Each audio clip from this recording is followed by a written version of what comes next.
નમસ્કાર, હું છું મનોજ અગ્રાવત ને આપ જોઈ રહ્યા છો કેટીવી ન્યૂઝ ગુજરાતી। વાત કરીશું આજે જનતાના મુદ્દામાં એવી કે જે દેશમાં લોકસભાની ચૂંટણીનું બિનસત્તાવાર રીતે બ્યુગલ ફૂંકાઈ ચૂક્યું છે। એટલા માટે બિનસત્તાવાર કે હજુ ચૂંટણીની જાહેરાત બાકી છે, પણ ચૂંટણી પ્રચાર શરૂ થઈ ગયો છે। તમામ પક્ષો હવે ચૂંટણી જીતવાની રણનીતિમાં લાગી ગયા છે। વાત કરીએ પહેલા ગુજરાતની, તો ભાજપ રાષ્ટ્રીય પ્રમુખ જેપી નડ્ડાએ ગુજરાતમાં 26 ચૂંટણી કાર્યાલય ખોલી દીધા છે। ઉમેદવારોની પસંદગી ભલે બાકી હોય, પ્રદેશ પ્રમુખ CR પાટીલ અને CMએ દરેક ઉમેદવારને 5 લાખની લીડનો ટાર્ગેટ આપી દીધો છે, જેને લઈને કેટલાક ભાજપ ઉમેદવારોને સંભવિત ઉમેદવારોને પરસેવો છૂટી ગયાની વાત છે। આ વચ્ચે ધોરાજીના ધારાસભ્ય મહેન્દ્ર પાડલિયાનો એક વિડીયો વાયરલ થયો છે, જેમાં તેઓ CR પાટીલે 5 લાખની લીડ માટેનો જે ટાર્ગેટ આપ્યો છે તે વાતને લઈને તેઓ ચિંતામાં દેખાઈ રહ્યા છે। બીજી તરફ વાત કરીએ કોંગ્રેસની, તો કોંગ્રેસે પણ હથિયાર સજાવવાનું શરૂ કર્યું છે। ઓલ ઇન્ડિયા યુથ કોંગ્રેસના રાષ્ટ્રીય પ્રભારી અને ગુજરાત સ્ટેટ સ્ક્રીનિંગ કમિટીના સભ્ય કૃષ્ણા અલ્લાવારીએ ગુજરાતમાં કરેલી મિટિંગ બાદ નવી રણનીતિ બનાવી છે, જેમાં યુવાનોને આકર્ષવા માટે ગુજરાતમાં યુથ કોંગ્રેસ દ્વારા રોજગાર આપો ન્યાય આપો અભિયાન શરૂ કરાયું છે। કોંગ્રેસના રાષ્ટ્રીય પ્રભારી કૃષ્ણા અલ્લાવારીએ જે કીધું છે કે ગુજરાત યુથ કોંગ્રેસ ભારત જોડો ન્યાય યાત્રાને લઈને અભિયાન શરૂ કરી દીધું છે। દેશમાં જાહેર પ્રશ્નો લઈને ભારત જોડો ન્યાય યાત્રા શરૂ થઈ છે। દેશભરમાં બેરોજગારી એક મોટી સમસ્યા છે। બેરોજગારી ભાજપની ખોટી નીતિઓનું પરિણામ છે। ગુજરાતમાં 20થી પણ વધુ પેપર લીક થયા, તેના માટે જવાબદાર કોણ? યુવાનોને ન્યાય આપવાનો સરકારનો કોઈ ઈરાદો જણાતો નથી। સરકાર રોજગારી આપતી નથી ને વચ્ચે રહીને મલાઈ ખાઈ રહી છે। એટલે કે ગુજરાતમાં કોંગ્રેસ સ્થાનિક મુદ્દા ઉપર જોર લગાવશે। હવે રાષ્ટ્રીય લેવલની વાત કરીએ તો ઇન્ડિયા ગઠબંધનની ગાડીમાં ગમે ત્યારે પંક્ચર પડી શકે તેવી સ્થિતિ છે। બિહારની રાજનીતિમાં ફરી એક વખત ખળભળાટ જોવા મળી રહ્યો છે। નીતિશ કુમાર RJD સાથેના સંબંધો તોડવાની અટકળો વચ્ચે લાલુ પ્રસાદ કેમ્પે 122ના જાદુઈ આંકડા સુધી પહોંચવા વધુ 8 ધારાસભ્યોને જોડવાના પ્રયાસ શરૂ કર્યા છે। તો આસામના મુખ્યમંત્રી હિમંત બિસ્વા શર્માએ કોંગ્રેસના સાંસદ રાહુલ ગાંધી પર પોતાના હમશકલનો ઉપયોગ કરવાનો આરોપ લગાવ્યો છે। આ પહેલીવાર આ પ્રકારનો આરોપ દેશમાં કોઈ સાંસદ ઉપર લાગ્યો છે। CM શર્માએ કહ્યું કે રાહુલ ગાંધી યાત્રા દરમિયાન પોતે આવતા જ નથી, તેઓ ભારત જોડો ન્યાય યાત્રામાં પોતાના હમશકલ એટલે કે ડબલ બોડીનો ઉપયોગ કરી રહ્યા છે। આ તમામ બાબતો વચ્ચે ચર્ચા કરવા માટે આપણી સાથે એક્સપર્ટો જોડાયા છે। એ પહેલાં સાંભળી લઈએ આજે PM મોદી, ખડગે અને અન્ય નેતાઓનું શું કહેવું છે। देश का एक बहुत बड़ा हिस्सा विकास से वंचित रहा। इसमें भी उत्तर प्रदेश, जहां देश की सबसे अधिक आबादी बसती थी, उस पर उतना ध्यान नहीं दिया गया। ये इसलिए हुआ क्योंकि लंबे समय तक यहां सरकार चलाने वालों ने शासकों की तरह बर्ताव किया, जनता को अभाव में रखने का, समाज में बंटवारे का रास्ता आपको किए थे वो पूरे वायदे हम निभाएंगे और आपको सुख और समृद्धि के साथ करेंगे। वो दिन चले गए जो दिन लोग वायदा करते थे लेकिन निभाते नहीं थे, बोलते थे काम नहीं करते थे। हर आदमी इतना झूठ बोलता था कि जो चीज करना चाहिए था वो नहीं करते थे। तो ऐसे नेता बहुत है हमारे देश में। प्राइम मिनिस्टर खुद ही बहुत से वायदे किए। अब आजकल पेपर में आपकी बात सुनने आए हैं, आपके साथ मिल खड़े होने आए हैं। वेस्ट बंगाल के हमारे कार्यकर्ता हैं, लीडर्स हैं। आपका मैं धन्यवाद करता हूं कि आपने इतने प्यार से मेरा स्वागत किया। न्याय यात्रा के पीछे न्याय यात्रा તો આપણે શરૂઆત કરી રહ્યા છે ચર્ચાની મિશન 26 ઉપર। રાષ્ટ્રીયથી લેવલે ગુજરાત ઉપર પણ આપણે ફોકસ કર્યા છે, કારણ કે ગુજરાતની 26 બેઠક જીતવાનો ભારતીય જનતા પાર્ટીએ દાવો કર્યો છે। हमारी साथे सहयोगी છે મુકેશ પંચાલ, કોંગ્રેસ ડિબેટ પ્રવક્તા, સાથોસાથ પ્રકાશ ઉપાધ્યાય, ભાજપ ડિબેટ પ્રવક્તા, रुझान खंभाता सामाजिक अग्रणी, स्मिताबेन पंड्या राजकीय विशेषक और वासुदेव पटेल पर राजकीय विशेषक, तमामનું ખૂબ ખૂબ સ્વાગત છે।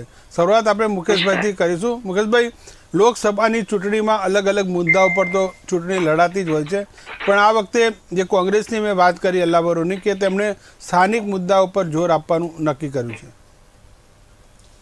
ચોક્કસ તમારી વાત ખૂબ સાચી છે કે લોકસભાની ચૂંટણી ખૂબ વહેલી આવે એવું લાગી રહ્યું છે, જલ્દી આવે એવું લાગી રહ્યું છે, પણ ચૂંટણી ગમે ત્યારે આવે, હું એવું માનું છું કે પોલિટિકલ પાર્ટીએ ચૂંટણી માટે હર હંમેશ તૈયાર રહેવું જોઈએ। એ રીતે કોંગ્રેસ પક્ષ લગભગ જ્યારથી અમારા ગુજરાતના માન્ય પ્રમુખ શ્રી શક્તિસિંહજી ગોહિલ આવ્યા ત્યારથી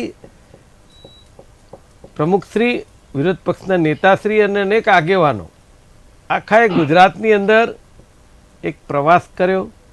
જિલ્લાના પ્રમુખો જ્યાં જ્યાં બદલવાના હતા ત્યાં બદલ્યા, પ્રભારીઓ મૂક્યા અને નાના નાના તાલુકા અને ગામડાઓમાં જે કોઈ પ્રજાના પ્રશ્નો જે છે, જે પ્રજા પીડાઈ રહી છે, એ પ્રશ્નોને વાચા આપવાનો કાર્યક્રમ અમે કર્યો।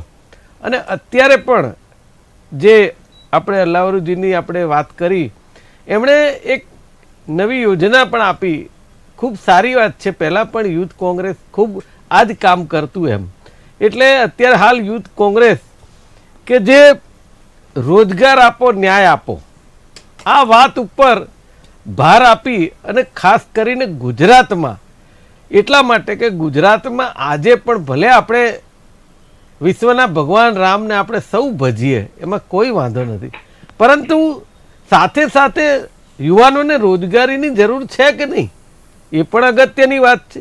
કારણ કે આજે પણ યુવાનો તમે જુઓ કે તલાટીની આપણે 200 કે 100 ભરતી હોય તો 2000, 5000, 10,000, લાખ જેટલા ફોર્મ ભરાય, પણ એવું કેમ? તો એનું કારણ છે સીધે સીધી યુવાનો અત્યારે ગુજરાતમાં બેરોજગાર છે। અને એનું બીજો પણ એક એવો છે કે જે રીતે ગુજરાતની અંદર તમે જો ક્રાઇમ રેટ વધતો જાય છે, હિંસાઓ વધતી જાય છે, ઘરફોડ ચોરીઓ વધતી જાય છે, એ તમે જુઓ તો એનું કારણ પણ સીધે સીધું બેરોજગારી દેખાય। જી જી, ફરી એટલા માટે આ વખતે કોંગ્રેસ પક્ષે આવા સ્થાનિક મુદ્દાઓ ઉપર મહત્વનું ધ્યાન કેન્દ્રિત કર્યું છે। જી પ્રકાશભાઈ, વાત જે મુકેશભાઈની સાંભળી હશે કે બેરોજગારીને કારણે ગુજરાતમાં ક્રાઇમ રેટ વધ્યો છે, જે લોકો પાસે રોજગારી નથી એ લોકો ક્રાઇમ કરે છે। સૌ પ્રથમ મનોજભાઈ, આપને અને આપના દર્શકોને ને મારા કો પેનાલિસ્ટને જય શ્રી રામ, વંદે માતરમ। બેરોજગારી ગુજરાતમાં 1995 થી જે કોંગ્રેસમાં બેરોજગાર થઈ ગયા છે એની મનોપાત છે અમરેલી યુવાનો તો રોજગાર મેળવી રહ્યા છે। ગુજરાત રોજગારી આપવાની અંદર અને નોકરી આપવામાં નંબર ફર્સ્ટ છે, તમે આંકડા જોજો। બીજી વસ્તુ કહું કે તમે આપણો વિષય છે 26 સીટોનો, મિશન 26। હું તો મનોજભાઈ કહીશ કે ગુજરાતમાં 25 સીટો તો 25 સીટો આવે, 26 સીટો છે 26 આવશે, 27 હોય તો 27 પણ આવે।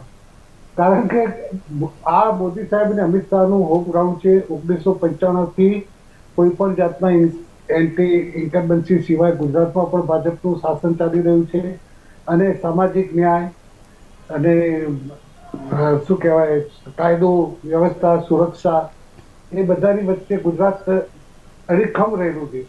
એટલે અને મોદી સાહેબની ગેરંટી અને કેન્દ્રના અને ગુજરાત રાજ્ય સરકારના જે યોજનાઓ છે એના લીધે દરેક મતદારો અને આજે તમે જુઓ કે નરેન્દ્ર મોદી સાહેબે અને ગુજરાતમાં ભૂપેન્દ્રભાઈ પટેલ સાહેબે આપણે નવા મતદારો માટે મતદાન કરવા માટેનું જે અભિગમ આપ્યો અને એમને ઉત્સાહિત કર્યા।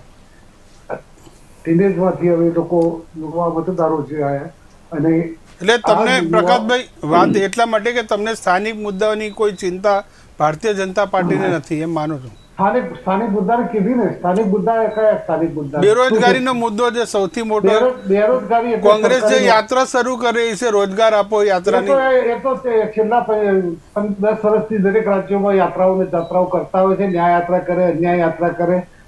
એનાથી કોઈ બી વસ્તુ હોય મનોજભાઈ પણ જે થર્મોમીટર છે મતદારો જોડે છે. તમે જુઓ કે આ 3 રાજ્યોમાં વિધાનસભાની ચૂંટણીમાં હિન્દી બેલ્ટની અંદર એમની હાર કેમ થઈ, આ બધી વાતો એ ભાષણોમાં નહીં કરતા હોય? ભાષણોમાં કરતા જ હશે ને કે બેરોજગારી છે ને. ટૂંકમાં જે રિઝલ્ટ આવે એ ફાઇનલ આપણે એમ કહીએ એમ માનીને ચાલીએ બરાબર ને. ગુજરાતમાં જે 156 સીટ આવી, રાજસ્થાન જીત્યા, છત્તીસગઢ જીત્યા, મધ્યપ્રદેશ જીત્યા, એમપી જીત્યા. હા જી જી. અને આ જે બેરોજગારી એટલે રોજગાર એટલે કઈ સરકારી નોકરી નહીં. મોદી સાહેબનું તો એવું કેવું છે કે તમે નોકરી શોધેલી નોકરી આપો. જી. તમે નોકરી આપતા થાવ, નોકરી શોધવા યુવાનોને હવે નોકરી એટલી બધી ફેકલ્ટીઓ છે, એટલા બધા ચાન્સીસ છે ગુજરાતમાં અને આખા હિન્દુસ્તાનની અંદર યુવાનો માટે કે એમને રોજગારીની હું વારંવાર કહું છું કે અહીં બેઠેલા પેનલિસ્ટમાં તમે 5-6 ઘર આ બાજુ જશો, 8-10 ઘર આ બાજુ જશો, ગ્રેજ્યુએટ છોકરો જો ઘેર બેસી જશે ને તો કાં તો એનામાં આળસ હશે, કાં તો એને એકદમ એનામાં સ્કિલ લેવી. બાકી કોઈ બી ગ્રેજ્યુએટ ભણેલો છોકરો કે 12મા પાસ પછી નહીં ભણી શકવા વાળા જે છોકરાઓ પર છે કોઈ પણ નાનો મોટો વ્યવસાય રોજગારીની તક લે છે ઘરમાં પોતાનો ફાળો આપતા જ હોય છે. જી જી. ફરી આપની પાસે આજ પ્રકાશભાઈ આપણી સાથે વાસુદેવભાઈ પટેલ છે. વાસુદેવભાઈ પટેલ, વાત છે ગુજરાતના આપણે મુખ્ય મુદ્દા પર ફોકસ કરીએ. એક તો સૌથી મોટો બેરોજગારીનો, મુકેશભાઈએ વાત કરી કે તલાટીની પણ મોટાભાગના PSIની ભરતી હોય, તલાટીની કોઈ પણ સરકારી ભરતી બહાર પડે ત્યારે તમે તેના ઉમેદવારી ફોર્મની સંખ્યા જોશો તો 10 લાખ, 15 લાખ, 20 લાખ ઉપર પહોંચી જતી હોય છે. આ શું સૂચવે છે?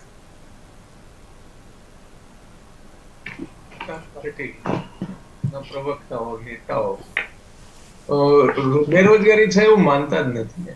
એ તો રોજગાર બધાને મળે છે એવું જ માને છે. એટલે એમના કોઈ પણ બાબત એમ કે ભ્રષ્ટાચાર તો ભ્રષ્ટાચાર છે જ નહીં. ભલે 70,000 કરોડનો ભ્રષ્ટાચાર કર્યો ભાઈ પવારે અને પછી બીજા દાડે ત્રીજા દાડે મુખ્ય ડેપ્યુટી ચીફ મિનિસ્ટર બનાવી દે છે. એટલે એ એમની આ પદ્ધતિ છે કે નથી ભ્ષ્ટાચાર, નથી બેરોજગારી, નથી ભૂખમરી. વર્લ્ડ ઇન્ડેક્સ કે છે કે 125માં 111માં નંબરે છો એવું કઈક નંબર છે બરાબર, તો પણ કે એ ખોટો છે રિપોર્ટ. એમ એ પદ્ધતિ છે એમની. મૂળભૂત રીતે રોજગારીની જે સમસ્યા છે એ સમસ્યા શું છે કે દરેક માણસને પોતાનું કેલિબર, કેલિબર પ્રમાણે એને કામ મળે એને રોજગારી કહેવાય. ના છૂટકે પેટ ભરવા માટે ગમે ત્યાં મજૂરી કરે એ રોજગારીમાં ના. જેની જે કેલિબર છે એ પ્રમાણે મળે.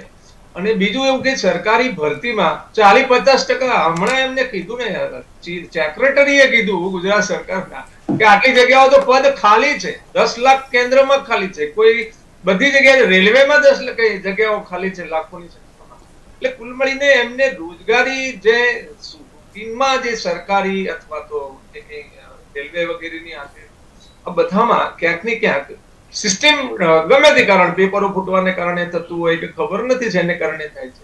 એટલે બેરોજગારીનો જે ઇસ્યુ છે દેશભરમાં યુવાનો જે છે છેલ્લા ઘણા સમયને લેવલને અનુકૂળ રોજગારી નથી મેળવતા એટલે બેરોજગારી ગણાય છે. રહી વાત હમણાં એક બીજી વાત પણ તમે કરી હતી એમ કે ગુજરાતમાં મુદ્દાઓ શું હોય, તો હું જ્યારથી આજે ઇન્ડિયા ગઠબંધન સાંભળતો આવ્યો છું ત્યારે લોકસભાની ભલે ચૂંટણી હોય પણ રાજ્યવાર ચૂંટણી લડવાના છે. અને રાજ્યમાં જે પ્રમુખ પક્ષ છે એને અનુકૂળ થઈને બાકીના પક્ષો ચાલશે જે એમની સાથે જોડાયેલા છે. એટલે દરેક સ્ટેટની સ્ટ્રેટેજી જુદી હોવાની, અને એ જુદી હોવાની સ્ટ્રેટેજી છે એને નહીં સમજવાને કારણે આજે મીડિયા અને બધા રોજ નવા સમાચાર છાપે છે, બોલે છે પેલા નેતાઓ. એવું ના નથી હું કહેતો, પણ મૂળભૂત રીતે ઇન્ડિયા એલાયન્સ વાળાનું સ્ટેટસ સહ થવાનું છે. અને બીજું એવું છે કે ભારતીય જનતા પાર્ટીને હરાવવા માટે 10 ઉમેદવાર ઉભા રાખવા પડે તો ઉભા રાખશે એવું એ કહે છે. એટલે એનો અર્થ એવો થયો કે ભારતીય જનતા પાર્ટી, બંગાળની વાત છે તો બંગાળમાં ગઈ વખતે શું થયું હતું, ગઈ વખતે એવું થયું હતું કે બાકીના લોકો લિબરલ રહ્યા, કોંગ્રેસ વાળા અને સામ્યવાદીઓ. કે જે મમતાને મત નતો જ દેવો એવા લોકો ભાજપને મત દીધો. એટલે આવી જે કઈ લૂપ્સ છે એ લૂપ્સ ને કેવી રીતે ટાળી શકાય. તમે જો કેરળમાં એ લોકો સામસામે લડવાના છે, કારણ કે ત્યાં ત્રીજા પક્ષને મતનો આધાર વધારીને કરવાનું શું. એમ કદાચ માને પણ પંજાબમાં કીધું છે, પંજાબમાં પહેલા નંબરે આપ છે, બીજા નંબરે કોંગ્રેસ છે, તો શુક્રવાર બે ભેગા થઈને લડે તો મત ઓછા થાય ને, એનો મતદાર બીજે જતો રહે. એટલે આજે આખી સ્ટ્રેટેજી છે. માની લો કે દિલ્હીમાં એ લોકો સામે લડશે તો આપણે માની લેવું પડે કે દિલ્હીમાં લડે છે સામે કે પહેલા બીજે નથી.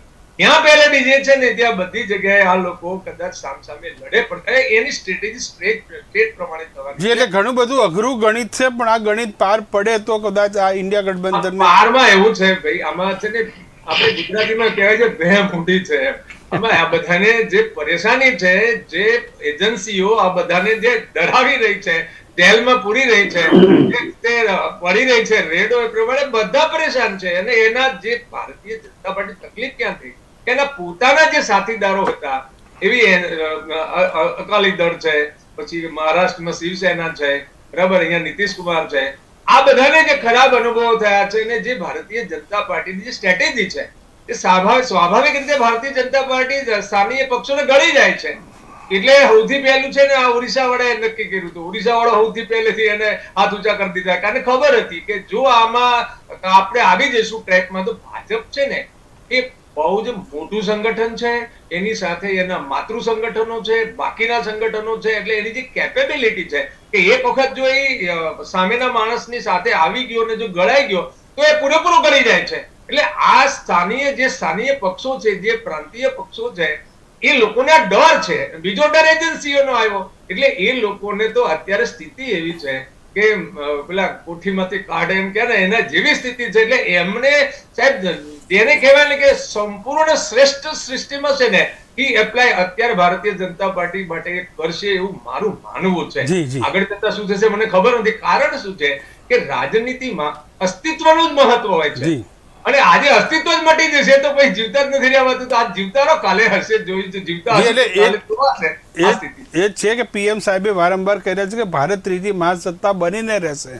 મહાસત્તા બનાવી હશે તો તેને સત્તા ઉપર પણ ટકવું કોઈ પણ ભોગે જરૂરી છે. તો આપણે રુઝાનબેન પાસે જઈશું. રુઝાનબેન, જે વાત આપણે ગુજરાતના ચિત્રની તો પહેલાં કરી લઈએ મિશન 26ની. તો જે વાત પ્રકાશભાઈએ કીધી, જે આત્મવિશ્વાસ પાર્ટીનો બતાવી રહ્યા છે કે કદાચ 27 બેઠકો તો 27 જીતી જાય, 28 તો 28 જીતી જાય, ટૂંકમાં બધી બેઠકો એ લોકો જીતવાનો ટાર્ગેટ છે. The good point about BJP is that કે એ લોકો every time મિશન ઇલેક્શન મોડમાં હોય છે અને એ લોકોનો આખું એફર્ટ બધું જ જે કામકાજ હોય છે ઇલેક્શન રિલેટેડ હોય છે, and they are very serious about it. એટલે આઈ શુડ રીલી કોંગ્રેચ્યુલેટ ધેમ, કારણ કે એ લોકોની જે આખી મશીનરી છે, જે આખા સિસ્ટમ્સ છે, ઓલ વેલ ઓઇલ્ડ નો મતલબ શું કે એ લોકો પાસે મેન પાવર ઇનફ છે, એ લોકો પાસે પૈસા ઇનફ છે. આ બે જે મેઇન ચીજ આખી સિસ્ટમ વર્ક કરવા માટે જોઈતો હોય, ખાલી મેન પાવર હોય ને પૈસા નો હોય તો ના ચાલે, ને પૈસા હોય ને મેન પાવર હોય તો ના ચાલે. એટલે બંને એકબીજાને એટ્રેક્ટ કર્યા છે. મેન પાવરે પૈસા એટ્રેક્ટ કર્યા છે અને પૈસાએ મેન પાવર એટ્રેક્ટ કર્યા છે. ફ્રોમ અ વેરી બિઝનેસ અને from a very strategic point of view તમને વાત કરી રહી છું. એટલે એ લોકો પાસે ભરપૂર છે. હવે બીજી ઇમ્પોર્ટન્ટ વાત એ છે કે અને એ સમય જે ઓપોઝિશન છે, ઓપોઝિશન કાફી વીક છે ફોર વોટ એવર રીઝન્સ. કારણ કે લેટ અસ એક્સેપ્ટ ધેટ કે એક જમાનામાં કોંગ્રેસ પાસે જયારે સત્તા હતી ત્યારે એને ઘણી સત્તા મિસયુઝ કરી છે. આપણને તમને મનાને એની બધી ઘણી સારા કામ બી કરે છે, ના નથી પાડતી, 100% સારા કામ કર્યા છે, પણ એ સામે સત્તા મિસયુઝ થઈ એટલે લોકો કંટાળી ગયા. અત્યારે ભાજપને બી એવું છે, લોકોએ સારા કામ કર્યા છે, કોઈ ડાઉટ નથી, પણ એની સામે એ લોકોની સત્તા બી, કારણ કે અગર માની એક્ઝામ્પલ કોંગ્રેસે બી ઈડી યુઝ કર્યું તો આ લોકો બી ઈડી યુઝ કરશે, ને એ લોકો પછી આપ આવશે, કોઈ બીજો હશે એ બી ઈડી યુઝ કરશે. એટલે બધા એક જ ચટ્ટા પટ્ટાના પેલા વેપારી કે શું કહેવાય કે વર્ડ આવે છે ને, એ છે પોઈન્ટ. અત્યારે શું થયું કારણ કે અલ્ટિમેટલી વોટિંગ કઈ રીતે થાય છે, લોકો કરે છે, ઇમોશન્સ થી થાય છે. અને જે લાસ્ટ ટાઈમની વાત થઈ હતી કે એ વખતે જે બેન્ચ સીટર્સ, ફેન સીટર્સ હોય યા ન્યૂ યુથ હોય, હવે યુ નો ભાજપની જે આખી રણનીતિ છે, they are resonating with the youth જોડે કાફી રેઝોનેટ થઈ રહી છે. એ લોકોની ભલે આપણા મોદી સાહેબની આઈ થિંક 70 યર્સની એજ છે કે 75 યર્સની જે બી એજ છે, but he is resonating with the youth. એટલે યુથ એમને સાંભળવા માંગે છે, એમને જે કરે છે ગમે છે. એ સામે અગર લેટ અસ સે અત્યારે જે રાહુલ ગાંધીનું પ્રોજેક્શન છે, યુથ આર ઓલ્સો એક્સેપ્ટિંગ હિમ. એવું નથી કે નથી એક્સેપ્ટ કરતા, તે પહેલા બિલકુલ એક્સેપ્ટન્સ ઓછું, ઝીરો હતું યા ઓછું હતું for whatever social media reasons, mud slinging reasons, character assassination reasons, whatever reason જે ઇનિશિયલી થઈ ગયું. હવે એના પરથી એ લોકો શીખીને એ લોકો સુધરી રહ્યા છે, એમાં કોઈ ડાઉટ નથી. દે આર ટેકિંગ સ્ટેપ્સ, સુધરવાના steps, changing image steps, they are taking steps. પણ અત્યારે એ લોકો તો બી જોવા જાય તો વીક પડી રહ્યા છે. કાલે બી કહ્યું હતું કે અગર આ ઇલેક્શનનું કંઈક બી જે બી મેજર પોઈન્ટ આ ઇલેક્શનમાં હશે તો એ છે ભગવાન રામ. આઈધર વેઝ આ બાજુ બી ભગવાન રામ છે ને આ બાજુ બી ભગવાન રામ છે.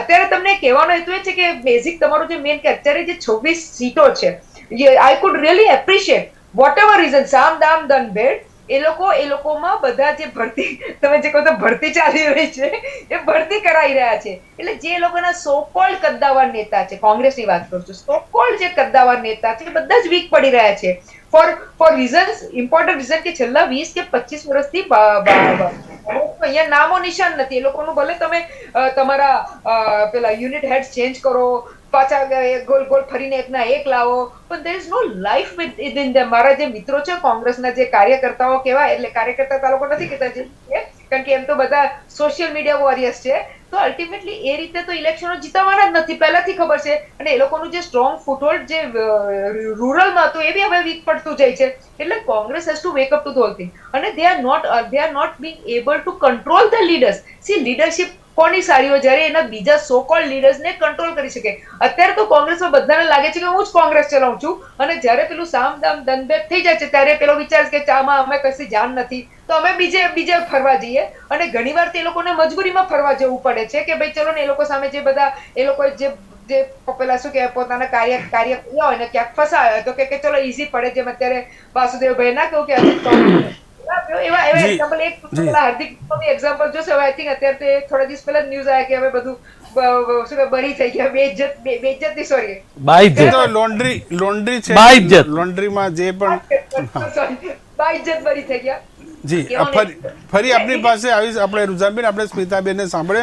સ્મિતાબેન, વાત મિશન 26 ની જે કહી રહ્યા છે, તમે જોશો કે 26 નો ટાર્ગેટ જે ભારતીય જનતા પાર્ટી રાખી રહી છે, ખૂબ જ એમના માટે આસાન ટાર્ગેટ છે. પણ આમ જુઓ તો 26 બેઠકમાં કોઈ એક એવી બેઠક હશે કે જ્યાં કોંગ્રેસ કે વિપક્ષ ભારતીય જનતા પાર્ટીને ફાઇટ આપે? ચોક્કસ 26 બેઠકોનો ટાર્ગેટ રાખવો એ ભાજપ માટે તો કઈ અઘરું નથી. એનું કારણ છે કે છેલ્લા 30 વર્ષથી એક ધારું ભાજપનું અત્યારે આપણે ત્યાં ગુજરાતમાં શાસન છે. એટલે જોવા જઈએ તો ખાસ કરીને કે જે અમુક વિસ્તારો જે છે કે આદિવાસી એરિયા છે, કે જે પછાત વિસ્તારોમાં કે જે મોટે ભાગે કોંગ્રેસના અમુક ગઢ ગણાતા હતા, ત્યાં પણ અત્યારે હાલ હવે ધીમે ધીમે ભાજપ તરફ પગપેસારો કરી રહ્યું છે. અને આપણે કોંગ્રેસના નબળું પડતા દેખી રહ્યા છીએ. અત્યારે હાલમાં જે પરિસ્થિતિ કોંગ્રેસની આપણે 2-3 દિવસની ન્યૂઝમાં વાંચી રહ્યા છે કે અત્યારે આ જે બધું ચાલી રહ્યું છે, એમાં આપણે એવું જોઈએ કે કોંગ્રેસ આમાં ઘણું બધું નબળું છે. પોતાની રીતે જેને કામ કરવાનું છે ને એ કામ લોકો સુધી પહોંચાડવાનું છે, પોતાનો અવાજ લોકો સુધી પહોંચાડવામાં અત્યારે હાલ કોંગ્રેસ સક્ષમ નથી, એવું અત્યારે હાલના સંજોગોમાં તો લાગી રહ્યું છે. અત્યારે હાલ આપણે જોઈએ કે જેના અમુક મોવડી મંડળમાં જે કોંગ્રેસના છે, એમાંથી ભાજપમાં અત્યારે બીજેપી જવાની અત્યારે સ્થળો ચાલી રહી છે. કેમ કે એ લોકોને પણ અત્યારે હાલ અસંતોષ તેમના પક્ષ તરફથી છે કે એમને સાંભળવામાં નથી આવતા અથવા એમનું કામ નથી થતું. અને બીજું કે ભાજપની પણ રણનીતિ છે એવી કે જે કોંગ્રેસના નેતાઓ હોય એને ત્યાં પૂરેપૂરું એમ કહેવામાં આવે કે અમને કોઈ ગ્રાન્ટ નથી મળતી, અમને અનુદાન નથી મળતું, અમને કામોની મંજૂરી નથી મળતી, તો અમે આ કામ નથી કરી શકતા, અમે અમારા લોકોની સમક્ષ કામ કરવું છે, લોકોની વચ્ચે કામ કરવું છે, તો અમે બીજેપીમાં અમે જઈ રહ્યા છીએ. આ બધી બાબતોમાં દબાણ છે. બીજું કે અક્ષમતા કોંગ્રેસની છે. તો એ બધું જોતા આપણે એવું લાગી શકે કે અત્યારે હાલ તો ભાજપ છે એ અત્યારે હાલ પાવરફુલ મોડમાં જ છે. અને હંમેશા ઇલેક્શન મોડ તો રુઝાનભાઈ કહ્યું એ પ્રમાણે ઇલેક્શન મોડમાં તો આ ઇલેક્શન પૂરું થયું ત્યાર પાછું ફરીથી સ્ટાર્ટ થઈ જશે ઇલેક્શન મોડમાં હોય છે બીજેપી. અને એ બરોબર છે. એનું કારણ છે કે બીજેપી જયારે ઇલેક્શન મોડમાં રહે છે ત્યારે એને કામ કરીને બતાવવાનું હોય છે, જે અત્યારે હાલ કોંગ્રેસ નથી કરી રહી. કોંગ્રેસના જે નેતાઓ છે, આપણે અગાઉ પણ એક ઉદાહરણ આપ્યું કે ફિનિક્સ પક્ષીની જે અમે સુતુલ છે અત્યારે હાલ એને આળસ મળીને ઉભું થવાની પણ જરૂર છે. અને વસ્તુ એ છે કે તમે જયારે જે તે વિસ્તારમાં જે મેઇન આપણા જે ભૌગોલિક વિસ્તારો છે કે જ્ઞાતીય રીતે આપણે જે રીતે સમીકરણો આપણે માણતા હોઈએ છીએ, એમાં પણ અત્યારે હાલ કોંગ્રેસનો દળ ખરેખર ડાઉન જોવા મળી રહ્યો છે. એટલે અત્યારે જોવા જઈએ તો કોંગ્રેસ અત્યારે હાલ ઘણું બધું જ રીતે પાછું છે. અને અત્યારે બીજેપી અત્યારે હાલ જે રીતના કામ કરી રહ્યું છે, તો ઓબ્વિયસલી આપણે જોઈ શકીએ છીએ કે ત્યાં 26 જે સીટોનું જે ટાર્ગેટ આપે છે એ પૂર્ણ થઈ શકે છે. જી મુકેશભાઈ, એક વાત મહત્વનું જે આપણે વારંવાર પેનલિસ્ટને પણ ખબર હશે ને ગુજરાતની જનતા પણ જાણવા માંગે છે કે જે પણ ધારાસભ્ય કોંગ્રેસમાંથી છોડીને ભાજપનો કેસરીઓ ધારણ કરે એટલે તેના બે શબ્દો એક પેટર્ન હોય છે. એક છે કે પીએમ મોદીની લીડરશિપમાં તેમને વિશ્વાસ અને રાષ્ટ્રનીતિના નિર્માણ માટે તેઓ કોંગ્રેસ છોડી રહ્યા છે. હવે સમજાતું નથી કે અત્યાર સુધી કોંગ્રેસમાં આટલા વર્ષો રહ્યા અને કોંગ્રેસની પાર્ટી મારીને પીએમ મોદીની લીડરશીપમાં વિશ્વાસ કેવી રીતે આવે? આપણે કોઈના ઘરે ચા પીવા જઈએ ને અને ચા પીધા પછી એમ કહે કે તમારી ચા ખરાબ હતી, અથવા તેના ઘરમાં ઘૂસતા હોઈએ અને તરત એવું કહેવાય કે તમારી ચામાં ભલીવાર નહીં આવે, એમ જ કહેવું પડે. બાકી ભાભી બેસ્ટ ચા બનાવે છે તો તમારી ચામાં કંઈક ઉકાળો આવે, આવું કંઈક મેં સાંભળેલું. હવે હું વાત તમને એ કરું ધારાસભ્યના જવાની ને આગેવાનીનું, હું એવું ચોક્કસ માનું છું કે એક નીતિ એવી છે ભારતીય જનતા પાર્ટીની કે જે ભાજપના જે ધારાસભ્ય હોય ત્યાં ગ્રાન્ટ આપવાની હોય, કામ કરવાના હોય કે બીજી કોઈ પણ વાત હોય તો એની અંદર અગ્રેસરતા હોય સરકારની, અને જે કોંગ્રેસના ધારાસભ્યો હોય તો એમાં ગ્રાન્ટ આપવામાં મોડું કરવું અથવા તેમનું સાંભળવું નહીં, કે અત્યારે હાલ તો વિરોધ પક્ષના નેતાની જે વાત છે એમાં પણ કેવું કે સાંભળવું નહીં, આવું બધું જે થાય એના કારણે કોંગ્રેસના ધારાસભ્યો હોય એ નીચે કામ ના કરી શકતા હોય, આ વાત એ કરતા હોય છે જે ખરેખર તમને સાંભળવામાં આવે છે, અને એના કારણે અમુક લોકો છે ને કદાચ તૂટતા પણ હોય છે એવું માનું છું.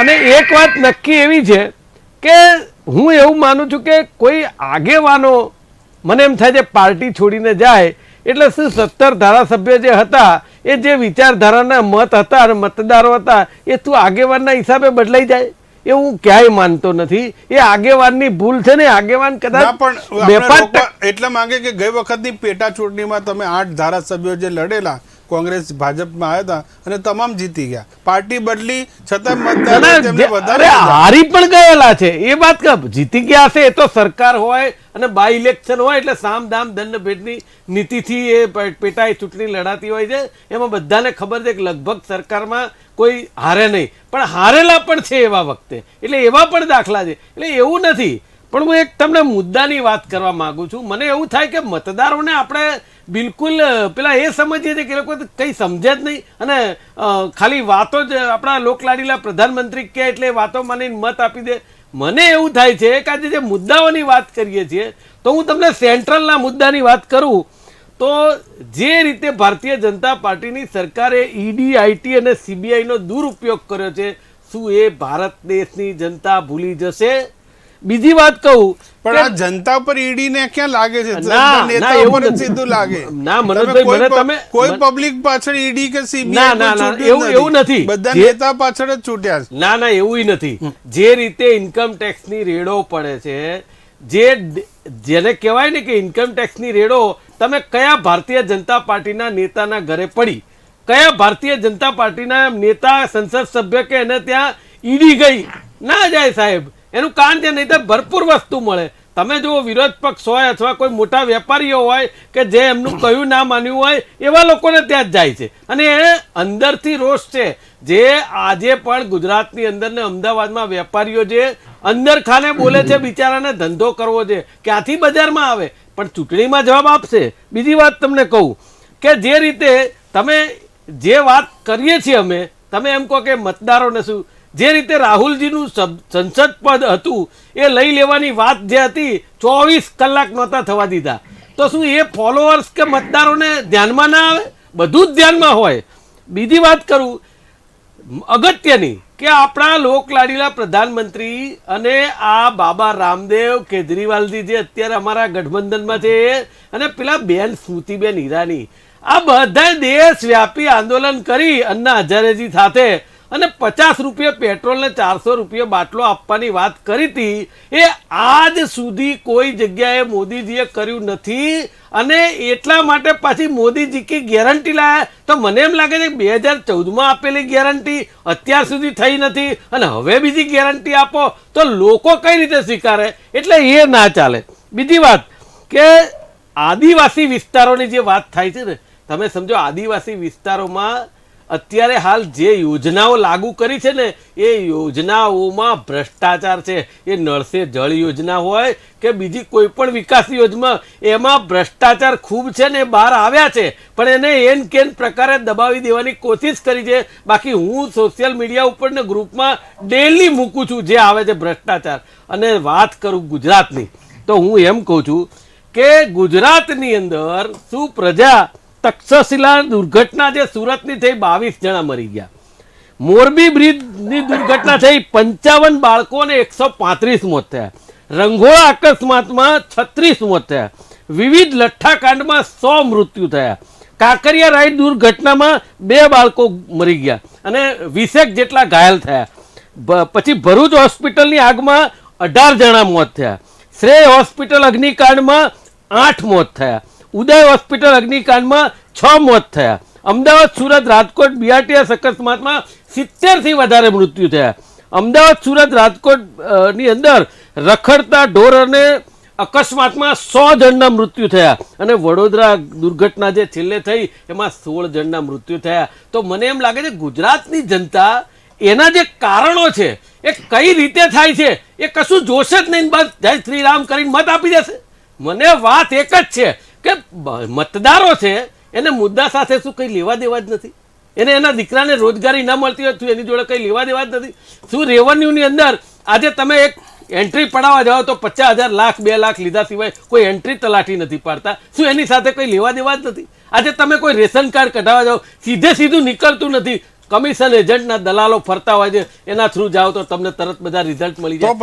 એ મુદ્દાઓ મુકેશભાઈ, આ મુદ્દાઓ હું એ જ કહું કે આ મુદ્દાઓ જો ધ્યાનમાં રાખતા હોય બટન દબાવતી વખતે તો ભારતીય જનતા પાર્ટી સત્તા પર હોય જ નહીં. એનો મોટો મુદ્દો કહી દઉં, ઈવીએમ.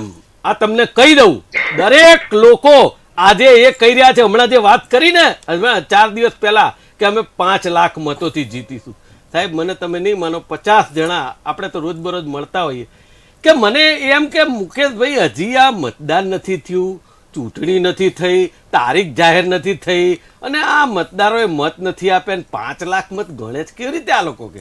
એટલે આ એક જાતનું સેટિંગ છે. પણ જે રીતે પ્રચાર મહેનત કાર્યકરો એ રીતે કરે કે બધાને લાગે વાહ ભાઈ વાહ, જે ખબર મહેનત થી અરે 100%. મારી એક જ વાત તમને કહું છું કે ધારો કે એમ કહેશે, હમણાં ઈવીએમ ની વાત કરીશ ને એટલે કે તમારે તેલંગાનામાં કેવી રીતે જીત્યા. અરે પણ તમે એમ કહો છો કે 5 રાજ્યોમાં 3માં તમારી હાર થઈ હિન્દી ભાષી બેલ્ટમાં. એટલે તમને ખબર છે કે 11 લાખ મત કોંગ્રેસ પક્ષને વધારે મળ્યા છે. આ જોડે બોલો ને, ભલે જો જીતા હોય સિકંદર, સરકાર આવે એ જ સાચું, પણ તમે એ તો જોડે બોલો કે ક્યાં છે લોકપ્રિય પ્રધાનમંત્રી? હું એમ કહું છું જો લોકપ્રિયતા હોય તો 2024 ની ચૂંટણીમાં ફેંકી દો ઈવીએમ ને અને બેલેટ પેપર થી લડાવો, લોકપ્રિયતા ઉગાડી થઈ જશે. આવવા દો. તો પછી એ જ છે કે ઇન્ડિયા ગઠબંધન જ્યારે ઉમેદવારી પત્ર ભરશે તો પહેલા એને કીધું કે ઈવીએમ હશે તો અમે ચૂંટણી નહીં લડીએ, એવું ઇન્ડિયા ગઠબંધન નક્કી કરશે. જુઓ આ ઇન્ડિયા ગઠબંધન કે જે ગઠબંધનો હોય છે ને એ હાઈકમાન્ડ એ લોકો નક્કી કરતા હોય છે. આમાં કઈ મારો તમારો ચાલે નહીં. પણ હું એવું ચોક્કસ જે મારી વાત કરું છું, મારી વેદના નીચેના કાર્યકર્તા લોકોમાં જઉં છું, જે વાત થાય છે એ વાત હું કરું છું કે મત અમે કોંગ્રેસને આપીએ છીએ ભાજપને જાય છે ક્યાંથી? આ સવાલ મતદાતાના મનમાં પડેલો છે. જી આપણે પ્રકાશભાઈ પાસેથી લઈ લઈએ, જાદુગરીનો ખેલ કઈ રીતે થાય. પ્રકાશભાઈ. મારા મિત્ર મુકેશભાઈ પંચાલજી ના એ સવાલ દરેક ને અકળાવી રહ્યો છે પ્રકાશભાઈ, દરેક ને. કોઈને કશું નથી કે તમે ચૂંટણી પહેલા પરિણામ કઈ રીતે સાંભળો, ચૂંટણી પહેલા પરિણામ કઈ રીતે તમે જાહેર કરી દો છો? એમને કીધું કે 5 લાખની લીડ નક્કી જ છે. ગઈ વખતે વિધાનસભાની ચૂંટણીમાં 150 ને પારનું સૂત્ર આપ્યું હતું તો 156 આવી.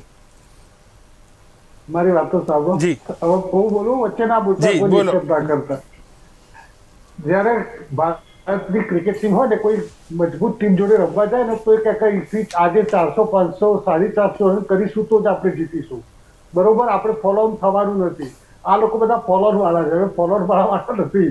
એટલે ટાર્ગેટ તો અમારી જોડે હોય અને 5 લાખ મતદાર કે અમારા સાંસદ અને પ્રદેશ ભાજપના પ્રમુખ સાહેબે રેકોર્ડ બ્રેક 6.89 લાખથી જીત્યા હતા. નતા જીત્યા? અમારા માટે એવું નથી. અને હમણાં જે મારા મિત્ર ડિબેટ પ્રવક્તા કોંગ્રેસ મુકેશભાઈ પંચાલ, જેને લોકસભાની ચૂંટણી આવી ગઈ ને ફક્ત કોઈ 2-3 સોસાયટી ભેગી કરીને ભાષણ કરતા હોય એમ બધા ભાષણો ચાલુ કરી દીધા હતા. એનાથી મતદારો જતા નથી, મતદારોનું માનસિક માઇન્ડસેટ ટ્રાન્સફર થતું નથી. તો આ 5 લાખની લીડ કઈ રીતે મેળવશો એ થોડું ફોર્મ્યુલા તો બતાવો આપણે. 5 લાખની લીડ દરેક લોકસભાની બેઠકની. અમે અમારી જોડે સક્ષમ કાર્યો કે મોદી સાહેબના કાર્યો છે, અમારા રાષ્ટ્રીય યોજનાઓ છે, ગુજરાત સરકારની યોજનાઓ છે. આ લોકો તો હજી ક્રિકેટ માટે પેડ અને બેટ શોધવા નીકળ્યા છે, રમવા માટે. અમારી તો પ્રધાનમંત્રીની ગેરંટી નું શું? પ્રધાનમંત્રીની ગેરંટી, હા, પ્રધાનમંત્રીની જ ગેરંટી છે. તમે પ્રધાનમંત્રીની ગેરંટી છે તમારી કોઈ તમારા ધારાસભ્યની વોરંટી પીરિયડ પૂરો થઈ ગયો? બધા વોરંટી પીરિયડ પૂરો. અરે પણ 2014 માં કીધું તું, હજી સુધી નથી થયું. મનોજભાઈ આ ભાઈને બંધ કરો. પણ એ પીએમ એ કીધું તું. અરે બંધ કરો ભાઈને યાર. જી હા, બોલો બોલો પ્રકાશભાઈ. આપણે વ્યક્તિગત ના જઈએ, મૂળ મુદ્દાને વળગી. હા, તો હું એ જ કહું છું ને, વચ્ચે નહીં જી બોલો. 13 છેલ્લા 25 વર્ષથી ને કુદમ કુદી કરે છે. આ લોકોને હારવાને બીજું કારણ તમને મનોજભાઈ, આજે તમને 12મા ધોરણનું જે માધ્યમિક શિક્ષણ બોર્ડનું પેપર પૂછે છે ને, એમ થોડું ને તો આપણે બધાને આવી જશે. આ લોકોને પોતાના ધારાસભ્યો, લોકસભાના જે ઉમેદવારો એમને જે પૈસા આપે છે ને વેચવા માટે ને એમની ઓફિસો ચલાવવા માટે, ઘેર ભેગા કરી દે છે. એ ઘેર ભેગા ના કરીને વાપરતા હોત ને તો 25, 50, 100, 200, 500 વધારે આવે. એમની દોનત ખાઈ જવાની જ છે. ભ્રષ્ટાચાર, ચૂંટણીનો ઉમેદવાર મજબૂત આવ્યો નથી ને મોઢામાં લાટ ટપકવા મળી નથી. અમારામાં એવું નથી. અમારે તો ઘરના પીછે, ઘરના જુત્તે, ઘરના ગોઠના પીછે અમે તો પ્રચાર કરવાવાળા માણસ છીએ. અમે તો વિચારધારાને ભરેલા છીએ, પાર્ટીને ભરેલા છીએ, રાષ્ટ્રવાદને ભરેલા છીએ. અને મોદી સાહેબની ગેરંટી, મોદી સાહેબની યોજનાઓને, ગુજરાત સરકારની યોજનાઓ ઘેર ઘેર 5 લાખ મતોનું અમારું જે ટાર્ગેટ આપ્યું છે રાષ્ટ્ર લેવલથી કે પ્રદેશ લેવલથી, અમે પૂરું કરી. અમે એટલા સુધી જીતી જઈશું નહીં, એટલા સુધી પહોંચવાનો તો પ્રયત્ન કરીશું. વધતા તમને કહું, આખો જે સિનારીઓ બનશે ને લોકસભાનો, આખો સિનારીઓ બનશે એ પહેલા તો કેટલી ઉથલ પાથલ થશે. હમણાં વાસુદેવભાઈ સાહેબ ખરા ને, એ એમના કલર પ્રમાણે જ વાતો કરીને છટકી ગયા કે ભાજપ જોડે નથી, અકાલી દળ જતું રહ્યું, શિવસેના જતું રહ્યું, જેડીયુ જતું રહ્યું. પણ એમ કહેતા નથી કે અકાલી દળ હજી જતું રહ્યું, એ તો જતું રહ્યું તો હજી પાછા આવવાની શક્યતા હોય છે. શિવસેના તો નહીં જતું રહ્યું. ઓરિજિનલ શિવસેના તો અમારી જોડે એનડીએમાં છે. અને બિહારમાં શું ચાલી રહ્યું છે તો તમને ખબર છે કે આવતીકાલે શું થવાનું છે. એટલે એ જે એમને જે પ્રમાણે એનું માઇન્ડ સેટ હોય છે ને, વાસુદેવભાઈ તો બહુ ના, વાત આપણે જે હકીકત પેપર ઉપર હોય સ્વીકારી જ રહી. પ્રકાશભાઈ, આપણે વાસુદેવભાઈને ફરી જ સાંભળીએ. વાસુદેવભાઈ, વાત એ છે કે 5 લાખનું જે ટાર્ગેટ છે, કઈ રીતે એચિવમેન્ટ કરવું છે. પ્રકાશભાઈ કીધું કે પીએમ મોદીનું જે નામ છે, જ્યાં સુધી પીએમ મોદી હે તો મુમકિન હે, કારણ કે પીએમ મોદીને જોઈને દરેક ઇલેક્શન લડાય છે. તેમનો મોટો ચહેરો પાર્ટીનો પીએમ મોદી જ છે.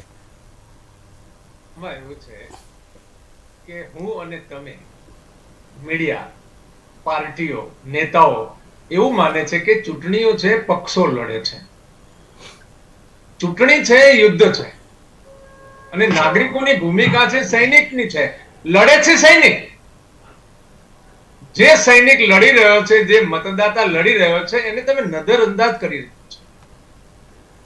મૂળવાત એવી છે કે આમાં સૈનિક, બાકીના નેતાઓ તો બધા કેપ્ટન હોય છે, કોઈ કમાન્ડર હોય છે, કોઈ મેજર હોય છે ને, એની ભૂમિકામાં છે. સૈનિક કોણ છે આ દેશમાં? સૈનિક મત છે ને, એ આ દારૂગોળો છે, આ મિસાઇલ છે, મત એ છે મતદાતા પાસે. એટલે સૈનિક છે ને મતદાતા છે ને. આપણે મતદાતાને ભૂલી રહ્યા છીએ.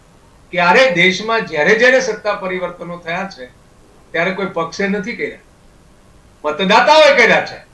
મતદાતાનું જયારે મન ઉઠી જાય છે કોઈ પણ પક્ષ ઉપરથી, કોઈ પણ નેતા ઉપરથી, એટલે એને ઘર ભેગો કરે છે અને કોઈ નવો આવીને બેસી જાય છે. હા, મતદાતાનું જે પ્રમાણે પક્ષ પ્રશિક્ષણ થવું જોઈએ એ પ્રમાણે નથી થયું, એટલે એ પોતાની ધારેલી વ્યક્તિને નથી બેસાડી શકતો. પરંતુ જેનામાંથી એનું મન ઉઠી જાય છે એને ફેંકી દે છે. કોઈ રાજકીય પક્ષના આધારે જો બદલાતું હોય તો એ વાત તદ્દન ખોટી છે. અત્યાર સુધીની જેટલી પણ પરિવર્તનો થયા છે, મેજર પરિવર્તન, આ બધા તમે ઇમરજન્સીના જુઓ કે પછી મનમોહનસિંહની સરકારના જુઓ, એને કારણે થયા છે. લોકમત બદલાય છે એટલે પાર્ટીઓ જાય છે. કોઈ પક્ષના નેતાના આધારે અથવા તો પક્ષના આધારે ચૂંટણીઓ જીતાય, સંગઠનોથી જીતાય ને, આ બધું જરૂરી ચોક્કસ છે, એના એક સાધનો છે. પણ અંતે ચૂંટણી લડે છે મતદાતા. એટલે જે દિવસે મતદાતાના મનમાં એમ થયું કે ના આ બરાબર નથી, એ દિવસે મોટો કિંગનો કિંગ હોય ને તો ઘર ભેગો કરે છે. રહી વાત ભારતમાં જે તકલીફ પડે છે, છેલ્લા ઘણા સમયથી જે તકલીફો ઊભી થઈ છે, એ તકલીફો દુનિયાભરના લોકોએ ઈવીએમ કાઢી નાખ્યા છે. એટલા માટે કાઢી નાખ્યા છે કે એમાં કાંઈ પણ થઈ શકે છે.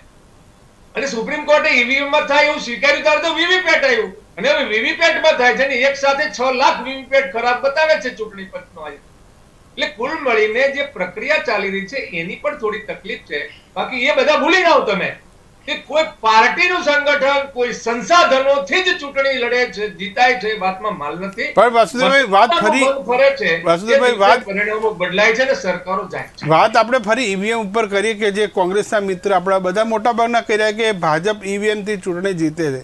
હું એવું નથી કહેતો ભાજપ જીતે છે, હું સ્પષ્ટ કહી રહ્યો છું કે ઈવીએમ માં ગડબડ થઈ શકે છે, અને જેની પાસે સંસાધનો હશે તે કદાચ વૈશ્વિક લેવલનો ઇસ્યુ છે.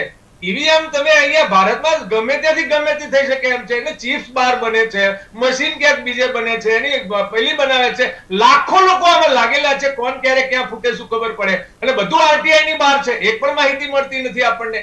એટલે કુલ મળીને એમાં શંકાની એટલી બધી સોય છે, એટલી બધી શંકાઓ છે, અને પરિણામો ગ્રાઉન્ડ રિયાલિટી પર દેખાતા નથી. મધ્યપ્રદેશમાં ના દેખાણા ને, ગુજરાતમાં નથી દેખાણા ને, એટલે કુલ મળીને ગ્રાઉન્ડ રિયાલિટી પ્રમાણે પરિણામો નથી આવતા. એટલે ઈવીએમ લોકો શંકા વ્યક્ત કરે છે. સાબિત તો કોઈની પાસે સાબિતી તો સોફ્ટની તો હોતી નથી. હમણાં જે કંઈ ચાલી રહ્યું છે, જે ચાલતું હોય, પણ મતદાતાને ઇગ્નોર ના કરશો. મતદાતાના વખાણ કરવાથી મતદાતા ક્યારેય મત નથી આપતો.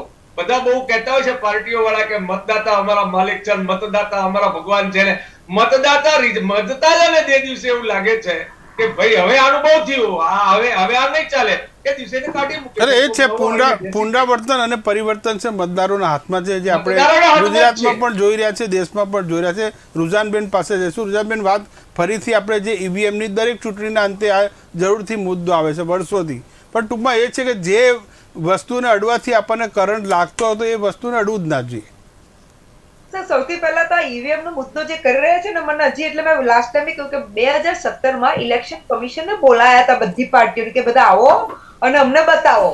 ત્યારે આ મોટી બેન તમે કાલે પણ કહી એક જ મિનિટ આપો, એટલા માટે કે અત્યારે 6-8 મહિનાથી એક 6-7 હજાર લર્નેડ લોકો છે દેશના, એને માગણી કરી છે કે ઈવીએમ મશીન આપો. આ વકીલો તો ઈવીએમ મશીન લેવા ગયા હતા તોય નથી આપતું. એટલે છેલ્લા 6-8 મહિનાથી ચૂંટણી પંચ છે ઈવીએમ મશીનમાં કશું આપવા તૈયાર નથી. ઇવન મીટિંગ પણ નથી આપતી. વિપક્ષે મીટિંગ માંગી છે, મીટિંગ પણ નથી આપતું. એટલે એ 17 ની સિચ્યુએશન જુદી હતી, ત્યારે રાજકીય પક્ષો છે ને આમાં નહોતા.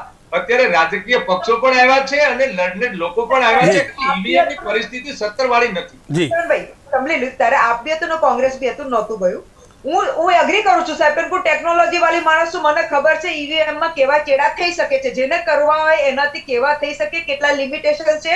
અત્યારે ટેકનોલોજી મહાન છે, જ્યારે ડીપ ફેક ને જેવા તમારા મારા મોઢાઓ ચેન્જ થઈ જાય છે, આખા નાખા આપણે બધા એમાં ભરી રહ્યા છે, તો મને ખબર છે, એટલે હું અગ્રી કરું છું. પણ જ્યારે હવે તો એના માટે આ બધી જે પાર્ટીઓ છે, ઇન્ડિયા એલાયન્સે પોતાની સીટો રમવા, ઇન્ડિયાએ એના જે પોતાની સીટ રમવા કરતા તમે સુપ્રીમ કોર્ટમાં મૂકો ને. મારો પોઈન્ટ અત્યારે એ છે. ચાલો એ પોઈન્ટ ચાલુ છે એટલે હવે એ પોઈન્ટ પતી ગયો, કારણ કે ઈવીએમ માં તો મારે ક્વેશ્ચન છે, પણ એ અલગ પોઈન્ટ છે. કમિંગ બેક ટુ આપણું જે બેઝિક પોઈન્ટ, 2 પોઈન્ટ છે જે કરવા માંગુ છું. કારણ કે અત્યારે આપણા નેતા કોંગ્રેસે બધા સરસ આમ થયું ને પેલું થયું ને આટલા એક્સપાયર થઈ ગયા, અને કોવિડમાં આપણે બધા ગણાયા હતા, જાતનું ગણાયું હતું, આટલી બધી એસઆઈટીઓ બની છે. આપણે બધી ડિબેટોમાં કહીશું કે એસઆઈટીઓ બને છે, પણ પછી કોઈ હજી જેલમાં ગયું નથી, આ કોઈ ન્યાય નથી મળ્યો, કોઈને કોઈ મોટી નથી. આ તો મોરબીમાં બીકોઝ શું મોટો લીધી એટલે થઈ રહ્યું છે, ના તો એ બી ના થાત. એ બી ક્લિયર કરવા માંગુ છું. એટલે કમિંગ બેક ટુ પણ લોકો અલ્ટિમેટલી આજની તારીખમાં જો જીતા વહી સિકંદર આવે છે.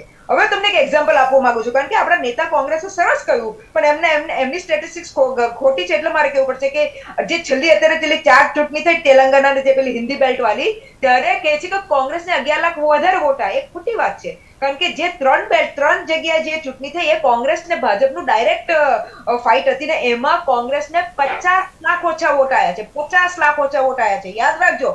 તેલંગાનામાં ફાઇટ કોંગ્રેસે ભાજપ જોડે હતી જ નહીં, પેલી બીઆરએસ કે કઈ પેલી બીઆરએસ કે એની જોડે તેલંગાના જી ટીઆરએસ રાષ્ટ્રીય સમિતિ ટીઆરએસ થઈ ગયું એની જોડે હતું. એટલે ત્યાં કોંગ્રેસે એને સીટો મળી છે, ના નથી પાડતી. પણ એ સમયે ફરી કહું છું સાહેબ, નેતા કોંગ્રેસ જોઈ લેજો, ખોટા આપણે ન્યૂઝ નથી આપવાના, પણ તમે જે કોંગ્રેસે જે લાસ્ટ 2018 એને જે 3,57,00,000 વોટ આયા છે, એ સામે આ વખતે લોકોને ખાલી 4 કરોડ મળ્યા. ત્યારે બીજેપી ને 3,41,00,000 આયા, તે સામે આ વખતે લોકોને 4.5 કરોડ મળ્યા છે. એટલે એ લોકોને 1 કરોડ વધારે વોટ મળ્યા છે. એટલે સાહેબ, એ કોઈ મજાક નથી. તમારે જાગવાની જરૂર છે, તમારે આ લોકોને જગાવવાની જરૂર નથી. અને તેલંગાણામાં વાત કરી લઉં, હું બીજેપી ની સ્પોક્સપર્સન નથી, પણ રુઝાનબેન મેં વાત 5 રાજ્યોના ઇલેક્શન ની કરી છે. મોટા ભાઈ બોલજો. તેલંગાણામાં બી લેટ અસ એક્સેપ્ટ કે લાસ્ટ ટાઈમ એ લોકોનો વોટ છે 7% હતો, આ વખતે એ લોકોનો વોટ છે 13.5%. Is making inroads. એટલે સાહેબ જાગજો, ના તો તમે રહી જશો. બીજો પોઈન્ટ, હવે ત્રીજો ઇમ્પોર્ટન્ટ પોઈન્ટ કરવા માંગુ છું, કારણ કે આ ઇલેક્શન સાથે ડાયરેક્ટ રિલેટેડ છે. એટલા માટે કે અત્યારે વર્લ્ડ ઇકોનોમિક ફોરમનો એક રિપોર્ટ આવ્યો છે, સરસ રિપોર્ટ આવ્યો છે કે અત્યારે ઇન્ડિયા વર્લ્ડમાં, પૂરા વર્લ્ડમાં નંબર 1 ફેક ઇન્ફોર્મેશન યા misinformation biggest threat four voters છે. વર્લ્ડ ઇકોનોમિક ફોરમ કે છે ઇન્ડિયામાં. આ કહેવાની વાત એટલા માટે કરું છું કારણ કે વર્લ્ડ ઇકોનોમિક ફોરમનો જે એલર્ટ આવી છે એ બહુ કે India is the biggest threat, કે જ્યાં ફેક ઇન્ફોર્મેશન ડેસિમેટ થાય છે, લોકો મિસગાઈડ થાય છે, મિસઇન્ફોર્મેશન, ડિસઇન્ફોર્મેશન. એટલે મારે હવે લોકોને, આપણા જે લોકો છે એ લોકોને હાથ જોડીને કેવું છે કે તમે ભાઈ વોટ્સએપ યુનિવર્સિટીઓ છોડો, એ પર આપણે વોટિંગ નથી કરવાનું. આપણે જે મુદ્દા ટચ થાય છે, જે અત્યારે 14 મુદ્દા ગણાયા કોંગ્રેસના ભાઈએ, યા જે તમને મુદ્દા લાગતા હોય, એ મુદ્દા પર જે તમને લાગતો હોય કે તમારે, કારણ કે દેશ તો આટલા વર્ષોથી ચાલ્યું છે ને ચાલવાનું જ છે.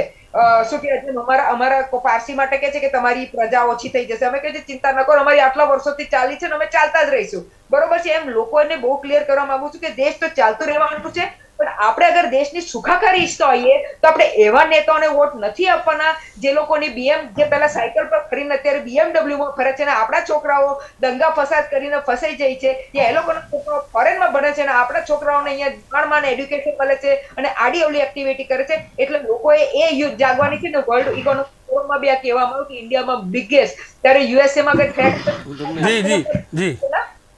જી આપણે સ્મિતાબેન વાત એ છે, ગુજરાતનું ચિત્ર છેલ્લા 10 વર્ષથી તમે જોશો કે દરેક વખતે કોઈને કોઈ મોટો મુદ્દો જરૂરથી હોય છે, ચાહે કોર્પોરેશનનું ઇલેક્શન હોય, વિધાનસભાનું હોય કે લોકસભાનું, દરેક ચૂંટણીમાં મુદ્દા અલગ હોય છે, પણ પરિણામ એક સરખું. જે દર વખતે જે મુદ્દાઓ બદલાતા હોય છે એ સમયના સમીકરણો હોય છે. અત્યારે હાલ આપણે જોઈએ કે જે રામ મંદિરનો જે મુદ્દો હતો એ લોકજીવન ઉભો કરવામાં આવે અને પછી લોકોના મનને ડાયવર્ટ કરવામાં આવે છે, અને પછી ત્યાં એક આખું ટીમ વર્ક થતું હોય છે કે ત્યાં લોકોના માનસ પર, ખાસ કરીને યુવાનોના માનસ પર ઉપર એવું થોપવામાં આવતું હોય છે કે અત્યારે હાલ જે થઈ રહ્યું છે, અત્યારે હાલ આપણે રામ મંદિરનો રામ બધા માટે આરાધ્ય દેવ છે ચોક્કસ, એની ના નથી, પરંતુ એ મુદ્દાને કેવી રીતના ડાયવર્ટ કરીને એને વોટમાં કેવી રીતના પરિવર્તિત કરવામાં આવે છે એ આપણે જોઈ શકીએ છીએ. અત્યારે હાલ આપણે હવે ઇલેક્શન 24માં પણ આપણે એનું દેખાશે આપણને એ વસ્તુ. એટલે ખાસ કરીને જોઈએ ને કે જે રીતના કોઈ પણ જે મુદ્દાઓ હોય છે એ મુદ્દાઓને તો ખરેખર પરિવર્તિત જ કરવામાં આવતો હોય છે. હકીકતનો જે મુદ્દો હોય છે બાજુ પર રહેતો હોય છે. આપણે જોઈએ છે કે હાલ જે મુદ્દો આપણે જોઈએ કે બેરોજગારોનો જે મુદ્દો છે કે હાલ ઇલેક્શન જયારે કોઈ પણ જાહેરાત આપી હોય છે પણ કેટલા બધા ફોર્મ ભરાતા હોય છે, કેટલા બધા બેરોજગારો છે એવા ચોક્કસ છે કે એ નાની મોટી પ્રાઇવેટમાં જોબ કરતા હશે, પણ દરેકના મનમાં એવું હોય કે એમને સિક્યોર જોબ મળે. બરાબર છે. તો સિક્યોર જોબ આપવાની જવાબદારી પણ રાજ્ય સરકારની છે, તે સરકારની હોઈ શકે છે. તો એમાં એ લોકો નથી થતા, પરંતુ એમાં જે રીતના ડાયવર્ટ મુદ્દો કરવામાં આવતો હોય છે એ પ્રમાણે જ એ લોકો કામ કરતા હોય છે. અને બીજેપી તરીકે જયારે શાસક પક્ષ આટલા વર્ષોથી 33 વર્ષથી કામ કરતું હોય છે, ત્યારે આપણા ગુજરાતના યુવાનોના મનમાં ફક્ત ને ફક્ત બીજેપીનું શાસન એમાં નક્કી થયેલું છે, કેમ કે એમણે કોંગ્રેસનું શાસન જોયું જ નથી.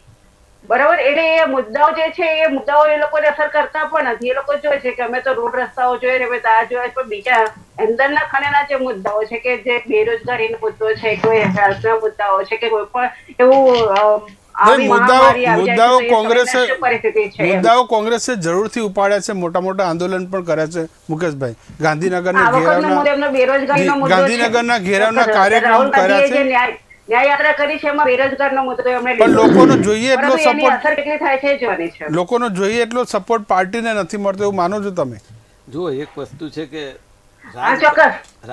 રાજકારણની અંદર દરેક માણસ જ્યારે આવે ત્યારે હું માનું છું કે સત્તા એક જ કેન્દ્ર બિંદુ મારી દ્રષ્ટિએ નથી. મને 32 વર્ષ થયા, હું 4 ચૂંટણી લડ્યો, 2 જીત્યો અને 2 હાર્યો, પણ કહેવાનો મારો મતલબ એવો છે કે કંઈ એ હારી ગયા એટલે એ વસ્તુને બાજુએ મૂકીને આજે પ્રજાકીય કામો ચાલુ જ છે. મારા ઉપર જે ફોન આવે છે, મારાથી જે કંઈ શક્ય હોય એ હું કામ કરું જ છું. એટલે એવું નથી કે સત્તા મળે તો જ રાજકારણ, એવું નથી. બીજી વાત એવી છે કે સત્તા માટે જ રાજકારણ કરવું ને ચૂંટણી લડવી એવું નથી. હા, જીતી જવા માટે કરીએ એ વાત સાચી છે, પણ હું એવું માનું છું કે એક હમણાં બીજેપીના પ્રવક્તાએ જે વાત કરીને અગત્યની કે કોઈ જગ્યાએ ક્યાંય બેરોજગારી નથી, બધાય રોજગારી કમાય છે. હવે આ બે વસ્તુનો પ્રાસ દરેક જણે સાંભળવા જેવો છે કે એક બાજુ તમે 80 લાખ લોકોને મફત અનાજ આપી રહ્યા છો, આવું જાહેરમાં તમે કહી રહ્યા છો, બરાબર. વ્યાજબી ભાવની દુકાનો તો આઝાદી વખતથી હતી, પરંતુ આ જે મફત અનાજ 80 કરોડને આપીએ છીએ તો ગુજરાતની અંદર એનો રેશિયો હું માનું છું કે 8 કરોડ તો હશે ને, બરાબર. 8 કરોડ તો ના જ હોય, કારણ કે 6.5 કરોડની તો પેલી જનતા છે, બરાબર. તો આપણે એ કયો કેવો એમની પાસેથી જવાબ લેજો કે કેટલા કરોડ લોકોને ગુજરાતમાં તમે મફત અનાજ આપો છો. તો પછી જો ગુજરાતનો યુવાન કે ગુજરાતનો નાગરિક એવો છે કે ક્યારેય મફત લેવાનું પસંદ કરતો નથી, બરાબર, તો પછી આ બે પ્રાસ મને બેસતા નથી. બીજી વાત, એક મોસમ ચાલી છે કે એમના સંસદ સભ્ય હોય, એમના ધારાસભ્ય હોય, કોર્પોરેટરો હોય કે પ્રમુખો હોય, એ પાર્ટીની વિરુદ્ધ બોલે કે અધિકારી સાંભળતા નથી ને તલાટીની બદલી કરી નાખો ને મામલતદાર સાંભળતા નથી, ગમે તે ડીવાયએસપીને ગમે તે બોલે. આ એક સ્ટ્રેટેજીનો ભાગ થઈ ગયો છે કે મતદારોમાં હવે ચૂંટણી આવવાની છે, એટલે સંસદ સભ્ય ધારાસભ્યો બધા આવી એક સ્ટ્રેટેજી ગોઠવે એટલે અધિકારી તો બિચારા કંઈ બોલવાના જ નથી. એ જે કંઈ કરતા હશે એમની રેમ નિઝર હેઠળ જ કરતા હોય, પણ અત્યારે હાલ એ જાહેરમાં ખખડાવે જો 2024ના એન્ડ સુધીમાં બધાને વીજળી 24 કલાક મળી જવી જોઈએ, આવું જાહેરમાં કે. ક્યારેક ક્યારેક કોઈક મંત્રીઓ શૌચાલયમાં બી તપાસ કરવા જતા રહે, ક્યારેક ક્યારેક કોઈક રેવન્યુ વિભાગમાં જતા રહે, પણ આ તો 365 ડેઝની કામગીરી છે જે અધિકારીઓ અને ઓડિટરોની છે. એમાં કંઈ મંત્રીઓ જાય તો તેમાં ફરક પડે એવું તો મને કંઈ ખબર નથી, એવું હોય હશે. અને બીજી વાત, તમે યુવાનોને રોજગારી ભારતની અંદર છે સારામાં સારી ને ગુજરાતમાં છે, તો દેશના યુવાનો ભારતની બહાર કેટલા જઈ રહ્યા છે એનું આંકલન છે તમારી પાસે? એની ચિંતા કરવાની જરૂર છે. છેલ્લા 10 વર્ષમાં જે રેશિયો છે કેટલા ટકા વધ્યો છે કે જે ભારતનું જે યુવા ધન છે, જે અહીંયા એન્જિનિયર થાય, ડોક્ટર થાય, ડિગ્રી મેળવે, બધું કરે અને પછી એ બીજા દેશને કામ આવે છે, એની ચિંતા કોને કરવાની? તમે વાઇબ્રન્ટની ચિંતા કરો, વાઇબ્રન્ટના નામે બીજા દેશના જે લોકો આવે રોજગારી મળે, પણ આ બધું ક્યાં? આની ચિંતા કોણ કરશે? એટલા માટે કહું છું કે જે તમે વાત કરો છો એ દાવા માત્ર પોકળ છે. ભલે મતદારોને, જો એક વસ્તુ છે, વિરોધ પક્ષનું કામ છે કહેવાનું, આંદોલન કરવા, મતદારોને સમજાવવા, બાકી એમને મત કોને આપવા એ તો મતદારોના મગજમાં જ હોય. અને જો જીતા હોય સિકંદર એ તમારે રાખવાનું. અમે જીતીએ કે હારીએ એ અગત્યની વાત નથી, પણ મતદારોને સાચી વાત તો કરવી ને કે ખરેખર શું છે. અને ખાલી જે જગ્યાઓ છે ભરતી માટેની, એ તમે જુઓ કે કેટલી જગ્યાઓ ખાલીની બેને વાત કરી, એ ભરતી કેમ નથી કરતા? એનું એક મોટું કારણ શું છે કે ભરતી માટે પેપરો બહાર પાડવા માંડે અને પેપર બહાર પાડે એટલે પેપરો ફૂટી જાય છે. એટલે આ લોકોની જે નિષ્પક્ષ કામગીરી છે એ નથી થતી, એના કારણે પણ આ પ્રોબ્લેમ છે. અને આગામી દિવસોમાં 2024માં હું ચોક્કસ માનું છું, ભલે 5 લાખના બણગા ફૂંકતા હોય, પણ આપણે જે દાડે ચૂંટણી પૂરી થાય રિઝલ્ટ આવે ને એ દિવસે હાજે મળીશું, એ મને બતાવે 5 લાખ કેવી રીતે થાય છે. બાકી અત્યારથી ગોઠવણ કરી હોય તો મને ખબર નથી. જી પ્રકાશભાઈ,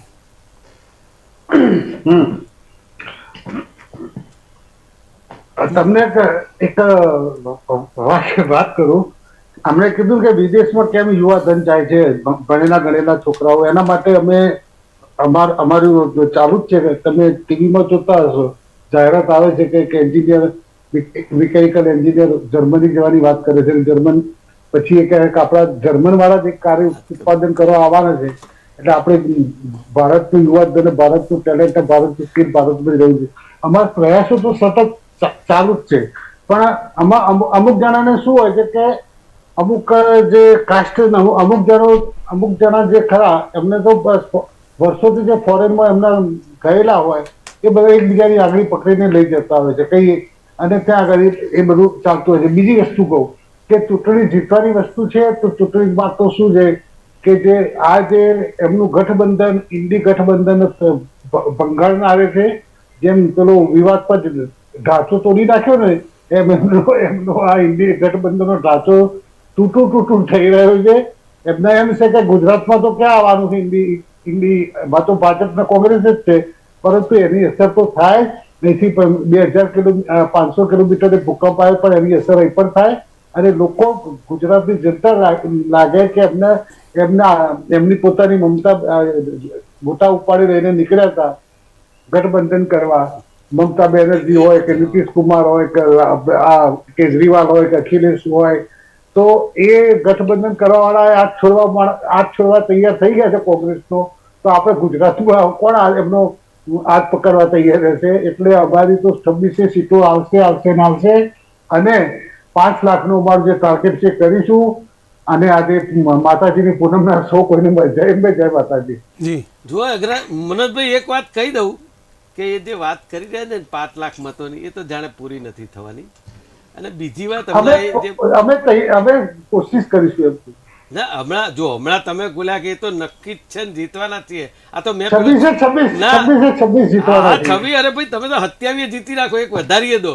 પણ મારું કહેવું એવું છે કે મેં છેલ્લું વાક્ય કીધું ને એ તમને કદાચ કંઈક લાગે છે કે પેલું તમે અત્યારથી ગોઠવણ કરી હોય ખબર નથી, એટલે તમે લાગો છો હવે કોશિશ કરીશું. કઈ વાંધો નહીં. હમણાં મમતા બેન ની વાત કરી, લાલુજીની, બિહારજી, નીતિશ કુમારની, આ બધા જે હાથ છોડવાની પગ છોડવાની વાત છે ને, કાલ પાછા ફરી ના જાય ને બીજા સ્ટેટમેન્ટ આવે તોય કઈ નવાઈ નહીં ને. તો રાજકારણ, હા, એટલે કાલે એમ કહી દે કે ભારતીય જનતા પાર્ટી નથી રહેવું. રાજકારણ અને ક્રિકેટ આપણે તમારે બહુ ખુશ થવાની જરૂર મારી દ્રષ્ટિએ લાગે. રાજકારણ અને ક્રિકેટમાં આપણે નહીં છેલ્લા બોલ્યા કઈ ના કહ્યું કે શું થવાનું છે, તો બંને પહેરે છે. ખૂબ ખૂબ આપનો આભાર. અત્યારે સમયનો અભાવ છે. ફરી મળીશું એક નવા મુદ્દા સાથે. તો જે આ ચર્ચા કર્યા છે મિશન 26ની, ભાજપનો ટાર્ગેટ છે કે 26 બેઠક 5 લાખની લીડથી જીતવી, અને કોંગ્રેસે પણ ગુજરાતમાં સ્થાનિક મુદ્દાઓને જોરશોરથી ઉઠાવીને આ ચૂંટણી જીતવાનું લક્ષ્યાંક નક્કી કર્યું છે. નમસ્કાર.